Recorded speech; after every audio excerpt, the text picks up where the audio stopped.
possibility.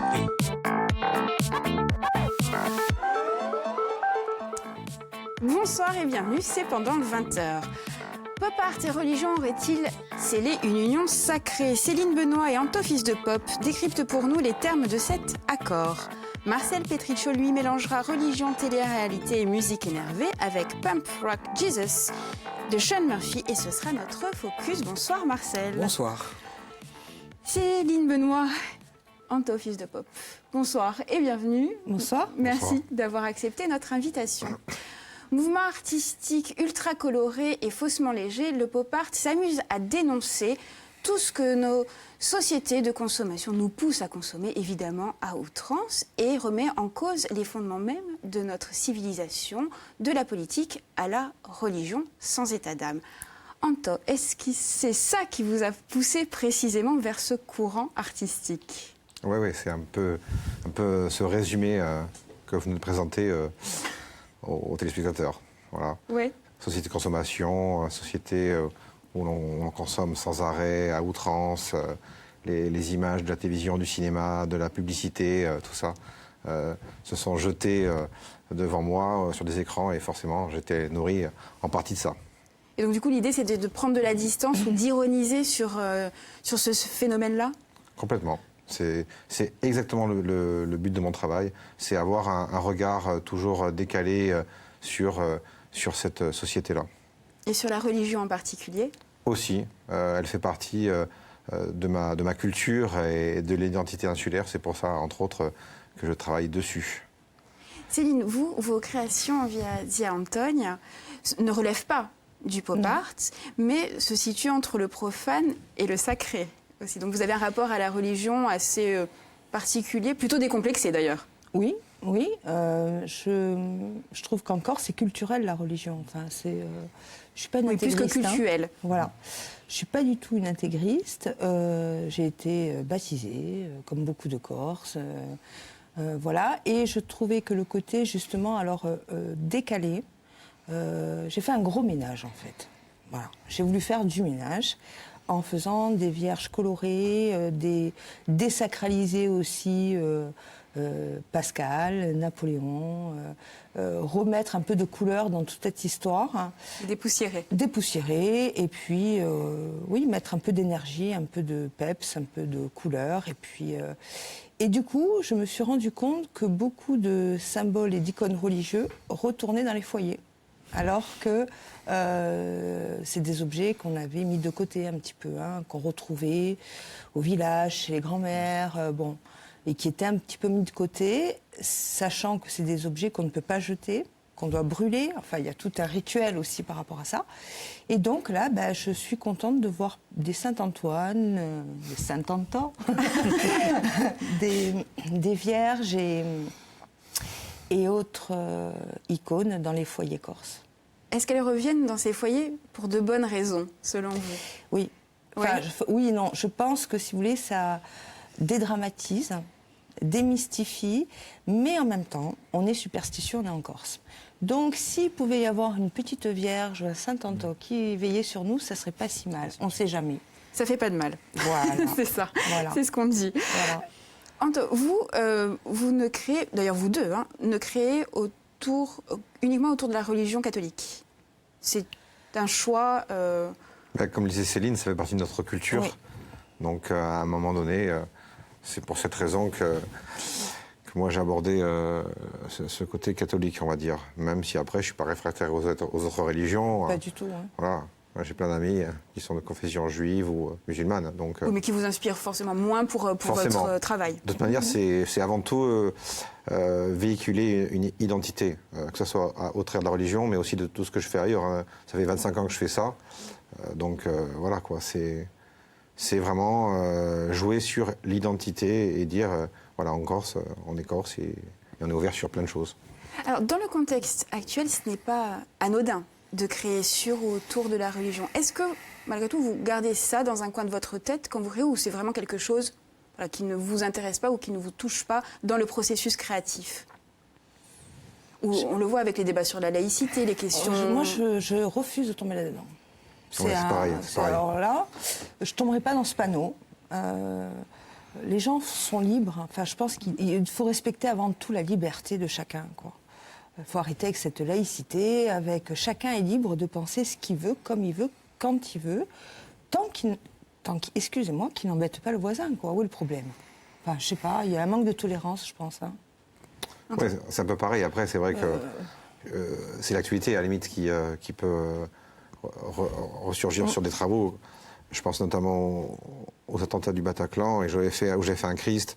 C'était au moment où je l'ai voir YouTube à l'époque, etc. Donc, il y avait plein de choses. J'avais mis des tas, d'ailleurs, sur ce Christ que j'avais fait, et qui faisait référence à ces attentats tragiques. Après, je veux dire, voilà, c'est vrai que moi, pareil, je suis pas en train de me poser des questions en me disant, attends, mais si je fais ça, est-ce que ça va blesser les gens? Moi, j'ai envie de dire des choses.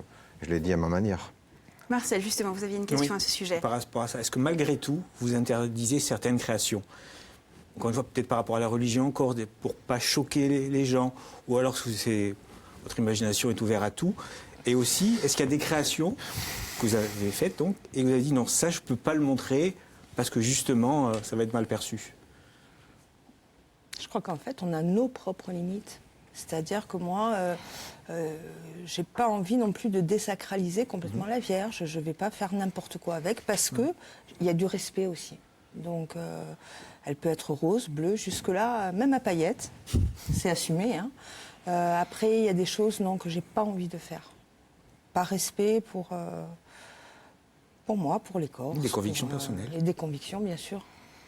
Ouais, c'est un peu pareil. Et puis, j'ai envie de dire, à la limite, si je dois faire quelque chose qui peut paraître choquant, on va dire que je vais l'amener de manière toujours subtile. Je ne vais pas faire de la provocation pour faire de la provocation, ça ne m'intéresse aucunement. Je veux dire, je trouve ça assez stupide. Voilà. Donc, il y a toujours une réflexion, comment je vais présenter la chose, est-ce qu'elle va choquer, pas choquer. Mais à un moment donné, je veux dire, je suis aussi pour dire des choses, quoi. Voilà. Mais j'essaie toujours d'être élégant. Voilà. La religion a inspiré de tout temps les artistes. En plus. Donc tous les courants, tous les artistes, toutes les époques se sont emparés de ce sujet. Plus récemment, David Lachapelle, les photographes Pierre et Gilles ont travaillé dessus. C'est une source d'inspiration pour le côté pop. Tout à fait. Assez permanente, on va dire. Assez permanente. Ouais. Oui. Moi, je travaille sur plein de... Alors, notre travail se rejoint sur notamment la création d'un chapelet, mais après, c'est vrai que voilà, moi, je travaille sur plein d'aspects, plein de slogans, God is good, par exemple, Ayo, pour la Vierge, notamment au moment des attentats. Voilà, qu'est-ce qui se passe, quoi. Et en même temps, donc, on joue sur une identité insulaire avec la langue corse. Enfin, il y a tout un processus comme ça. Vous évoquiez votre collaboration. Vous vous êtes trouvés rapidement et facilement. Il y a des signes dans la vie. On croit au destin. Alors, on est issus un peu du même village. C'est la première racine. Ça aide. Ça, c'est assez incroyable. Ça peut aider, alors, mais fait, sans le savoir. Voilà. Sans le savoir. Montemaggiore. D'accord. Antonia. Pourquoi pas. Voilà. Hein. Et puis après, ça s'est tricoté comme ça, quoi. Donc, on a une sensibilité commune. On se comprend très vite. Même si, effectivement, on travaille différemment, mais ça va vite. Hein. Oui, et puis souvent, on en parle avec Céline, mais avec d'autres gens également. Hein. Moi, je travaille avec le cœur. Voilà. Avant la notion de gagner ma vie avec mon art, il y a le cœur qui parle. Est-ce que je suis en adéquation avec cette personne? J'aime bien son feeling, sa façon de penser les choses. Ce qui fait qu'à un moment donné, on s'est retrouvés pour collaborer notamment sur ce chapelet. Comment concrètement, vous êtes venu avec vos dessins, vos produits? Non, c'est un coup de fil au départ, je crois. Ouais. C'est un coup de fil. Voilà. J'aime bien ce que vous faites, moi aussi. Est-ce qu'on peut se rencontrer? Pourquoi pas travailler ensemble? Ok. Donc on s'est vus, on a discuté. Céline connaissait mon univers et moi je connaissais également l'univers de Céline, dit Antonia. Et le chapelet, c'est venu en fait naturellement, quoi. Ouais. C'est imposé. Oui. En fait, ça s'est fait très simplement. Hein. Comme tout ce que... Enfin, je ne sais pas comment tu travailles, mais en tout cas, comme moi, tout ce que je fais, c'est souvent assez simple. La rencontre est assez simple au départ. Mais attention, elle n'est pas non plus gratuite, elle ne se fait pas comme ça. Hein, c'est pas simple dans la connexion. Voilà. Connexion, discussion, réaction, ok. J'aime bien votre état d'esprit. Voilà. Bon, ok, d'accord, on va faire un truc ensemble. Et voilà comment ça commence. Sur les chapelets ou les objets religieux, ou en tout cas d'inspiration religieuse, vous craignez des réactions négatives parfois du public? Moi, il y a eu des questionnements, de personnes plus âgées qui ne comprenaient pas comment on pouvait faire des icônes, des vierges, des saints, roses, bleus, oranges, comment... Et puis, en expliquant, je crois qu'il faut tout expliquer aussi, je crois que tout passe quand on explique les choses. Les personnes qui réalisent ces cires sont des maîtres ciriers qui datent du Xe siècle, qui ont un savoir-faire qui remonte au Xe siècle. C'est une ciergerie religieuse, donc si eux l'assument, on va l'assumer aussi. Et puis c'est un savoir-faire ancestral. Donc quand on raconte ça aux gens, quand on explique l'origine des choses, et quand il n'y a pas de vulgarité en fait, voilà, quand on est capable d'expliquer pourquoi, et à ce moment-là, ça se passe toujours très bien. Enfin, je veux dire, je crois qu'il faut toujours expliquer ce qu'on... En tout cas, quand il y a une demande, pouvoir l'expliquer. Et c'est une parler de la couleur, en fait. Quand aujourd'hui on nettoie des œuvres de Michel-Angelo, etc., c'était très, on retrouve des couleurs ultra, je vais dire, pétantes. Oui. Ils étaient joyeux. Vous allez à Florence, dans certains endroits, vous avez des couleurs, mais c'est limite du fluo, quoi. Oui. Je dirais, on n'a rien touché. Du bleu. C'est uniquement un nettoyage, peut-être une petite restauration, mais on a... Et souvent, et d'ailleurs, même les cathédrales et édifices religieux, souvent, étaient... polychrome. Je veux dire, là, après avec l'usure, le temps, etc. Mais quand on renettoie l'objet d'origine ou le monument, on a des couleurs super éclatantes. Donc c'était presque des street artists, en tout cas à l'extérieur. Oui, tout à fait. Et c'est des couleurs qu'on retrouve également chez vous, qui sont très présentes chez vous. Complètement. Maintenant, je suis inspiré par tout ce que je vois. Je veux dire, que ce soit des monuments historiques anciens et aussi des édifices contemporains. Marcel, une question peut-être à nos invités. Non, je trouve que c'est très important, cette notion de faire comprendre la démarche artistique. Ça part d'une grande incompréhension. À chaque fois, on est devant une œuvre, on ne comprend pas. Et on se dit, mais pourquoi il a fait ça? Et en art contemporain, souvent, on reste bouche bée devant une œuvre, on ne comprend pas.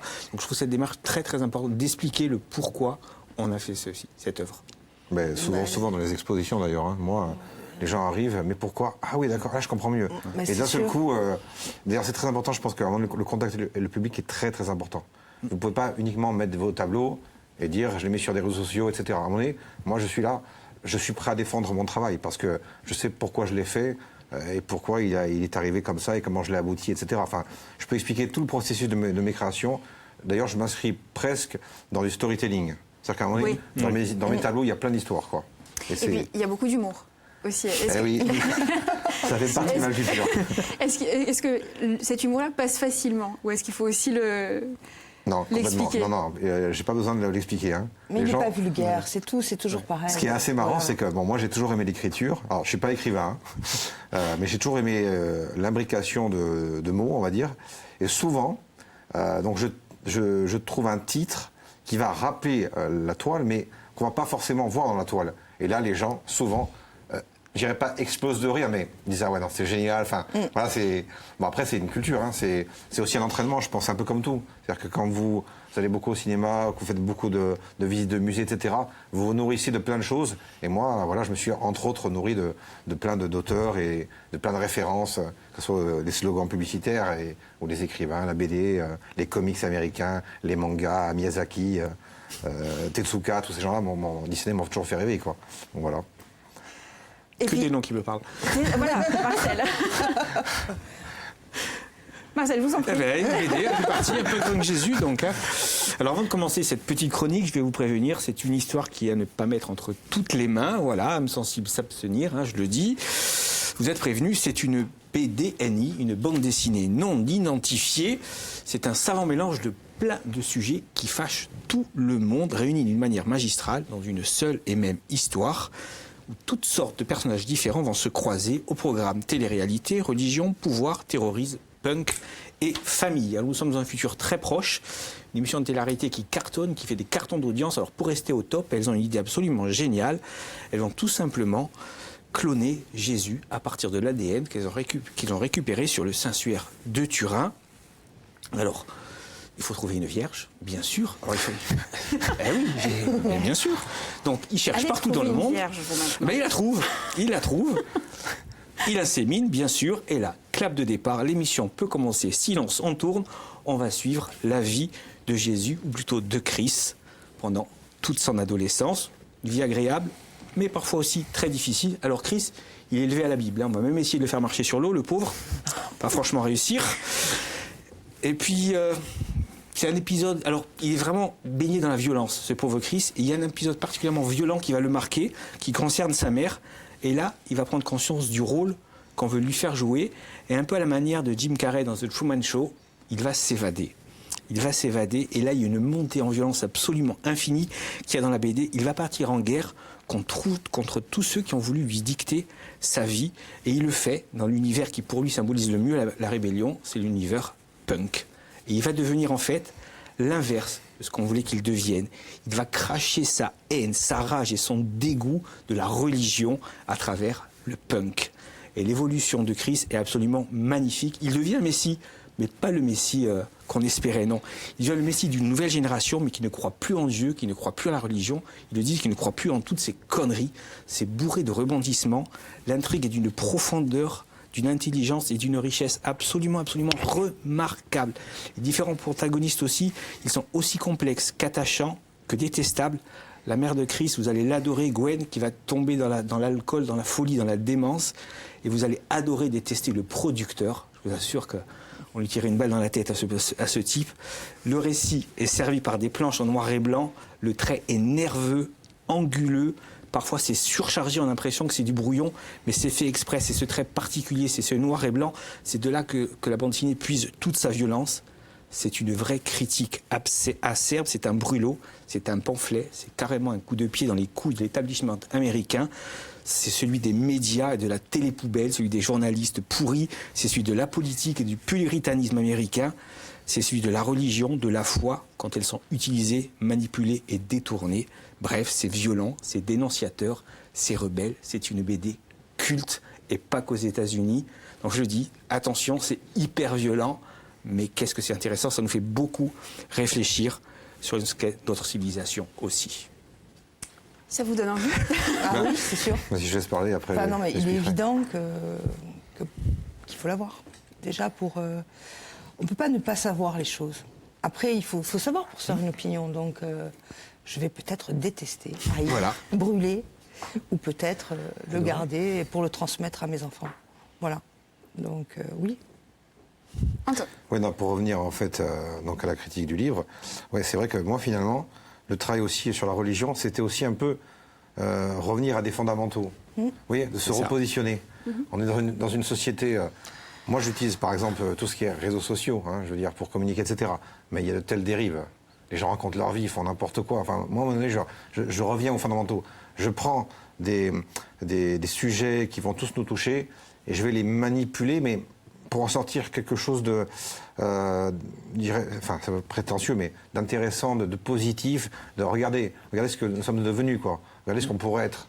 Et je pense que, quelque part, mon succès de 25 ans, on va dire, c'est un peu ça. C'est qu'à un moment donné, j'ai un œil critique sur la société, une espèce de regard particulier qui fait que, voilà,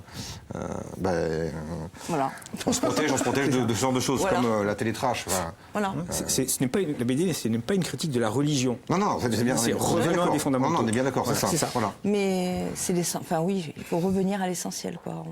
On va trop loin, là. On va trop loin. On va se prendre le mur, c'est sûr. Et ce qui est assez fou, c'est que moi, ma production, entre parenthèses, sur les sujets religieux, est arrivée avant le Bataclan, avant les attentats. C'était pas en réaction. Non, pas du tout. Au départ, non. Voilà. Alors comment êtes-vous venu à ça? C'est vraiment une envie d'arrêter le temps, un peu de le freiner, de le ralentir avec toutes les réseaux sociaux, les chaînes infos? De prendre le temps. Je crois qu'on ne prend pas assez le temps. On le voit dans la consommation, ne serait-ce même... alors moi j'adore tout ce qui est gastronomie. Les gens mangent vite, ne prennent pas le temps. Le pire, c'est les fake news qu'on partage sur Facebook sans regarder la date de la publication. Quand on voit des trucs qui datent de 2012... Bon, après, je suis obligé de me contenir, mais je veux dire, regardez les gars, arrêtez, regardez ce que vous diffusez. Enfin, c'est grave. Je pense que les gens survolent trop les sujets. Et moi, j'ai pas envie de les survoler n'importe comment. J'ai envie de prendre le temps de pouvoir travailler dessus et d'expliquer les choses. À travers mes messages, parfois humoristiques, il y a quand même quelque chose derrière de ça aussi. Hein. Céline, vous avez ce rapport-là également? autant aux informations? C'est obligé. Nous, de par le métier qu'on fait, on est obligé déjà d'avoir ce rapport-là. Parce que faire un tableau ou faire une cire, ça prend du temps. Voilà. C'est pas fait à la chaîne, c'est pas fait en série, on n'appuie pas sur un bouton et le tapis déroule. Donc cette notion de temps, elle s'impose à nous. Hein. Je veux dire, quand on crée quelque chose, des fois on est dans le vide pendant un mois, hein, et puis on mouline, et puis on sait pas, et puis on voit 3 vaches, on voit un papillon, tiens c'est quoi ce truc, et puis un jour, boum, ça se met en forme, et le temps pour nous est nécessaire. On n'est pas capable de... Sauf quand on connecte. Mais parce qu'avant, on a vu la vache, le papillon, et que la connexion se fait, quoi. Mais sinon, c'est une notion très, très importante qui est fondamentale. Et c'est vrai que cette fuite en avant, moi, c'est ce que je rappelle tout le temps. Je fais travailler les meilleurs artisans français qui font partie du patrimoine vivant. Mais les Français ne savent même pas ce que c'est le patrimoine vivant. Il y a un manque de culture, en fait. Il faut revenir aux fondamentaux. C'est quoi des gens qui savent sculpter, qui savent coudre, qui savent... Enfin, il y a du savoir-faire incroyable. On s'en fout, on ne sait plus. Votre engagement, c'est aussi dans le processus de fabrication qu'on le retrouve. Toujours. Toujours, parce que on est en train de perdre justement l'essentiel. On perd le savoir-faire. Alors, ce sont des propos politiques, presque, ou politiques au sens noble du terme. Oui, enfin, est-ce que vous êtes des artistes engagés? Oui, je suis quelqu'un d'engagé. Après, comme je vous disais, je véhicule des idées ou des informations de manière élégante, parce que j'ai pas envie de plus faire n'importe quoi. Si c'est pour marquer un gros mot sur une toile, ça sert à rien. Je veux dire. Voilà, on peut le faire sur les réseaux sociaux, par exemple. Non, mais après, moi, c'est vrai que dans mon travail, on parlait de culture et de fabrication. Et moi, la main de l'homme est très importante dans ce que je fais. Je veux dire, moi, je suis presque ravi quand les gens me disent « Est-ce que je peux toucher vos toiles ?» J'ai encore eu une réaction ce matin, c'est que j'ai livré une toile chez quelqu'un, chez un client. Il me dit « Ah oui, non mais... » Alors, en image, c'est beau, mais en vrai, c'est encore mieux. Parce qu'en vrai, vous avez la couleur, vous avez les nuances, vous avez la transparence des couleurs, vous avez, quand vous touchez, voilà, il y a... C'est granuleux. Oui, il y a de la matière. Ah oui, non, c'est de la peinture.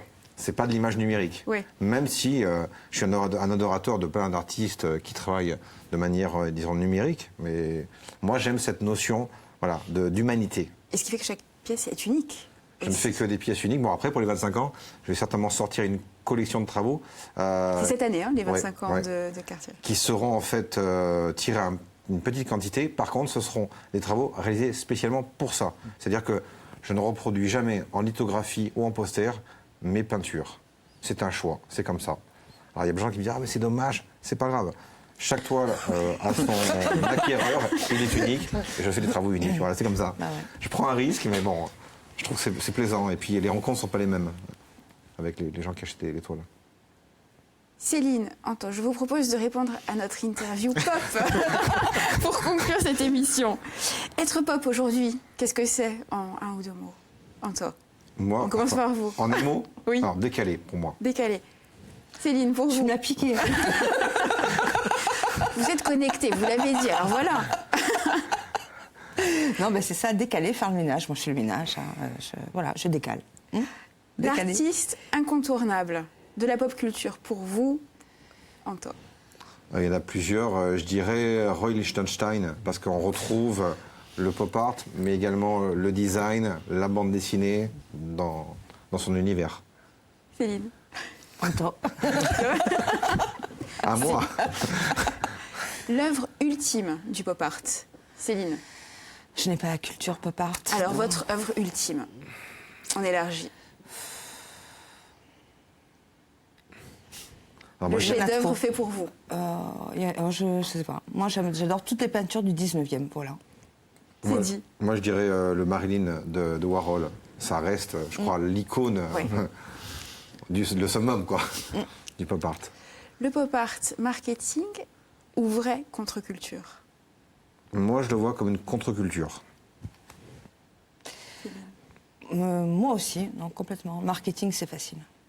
Oui. Marketing, on sait faire. Hein. Enfin, je veux dire qu'à un moment donné, le marketing, c'est on sait faire, on ne veut pas faire. Voilà, c'est la différence aussi. Entre ce qu'on veut pas, ce qu'on sait faire, ce qu'on ne veut pas faire. Et ça entre totalement dans le cadre de la société de consommation aussi. Donc, on ne fait pas du marketing. Donc, on en fait peu, bien, voilà. Chacun, c'est... Non ? Ouais, non, mais tu as raison. Je t'écoute religieusement. Je t'écoute religieusement. Et ce sera là votre conclusion, j'ai envie de vous dire. Marcel, merci beaucoup. On se voit très bientôt. Céline Benoît, ton fils de pop, merci. Merci. À vous de nous avoir accompagnés. Et puis, revenez nous voir surtout quand vous voulez. D'accord. Merci. Pendant le 20h, c'est fini pour aujourd'hui, mais ça continue en replay sur Internet. Merci de nous avoir suivis. On se dit à très vite, voire même à demain, sur France 3 Corse, VST, bien sûr.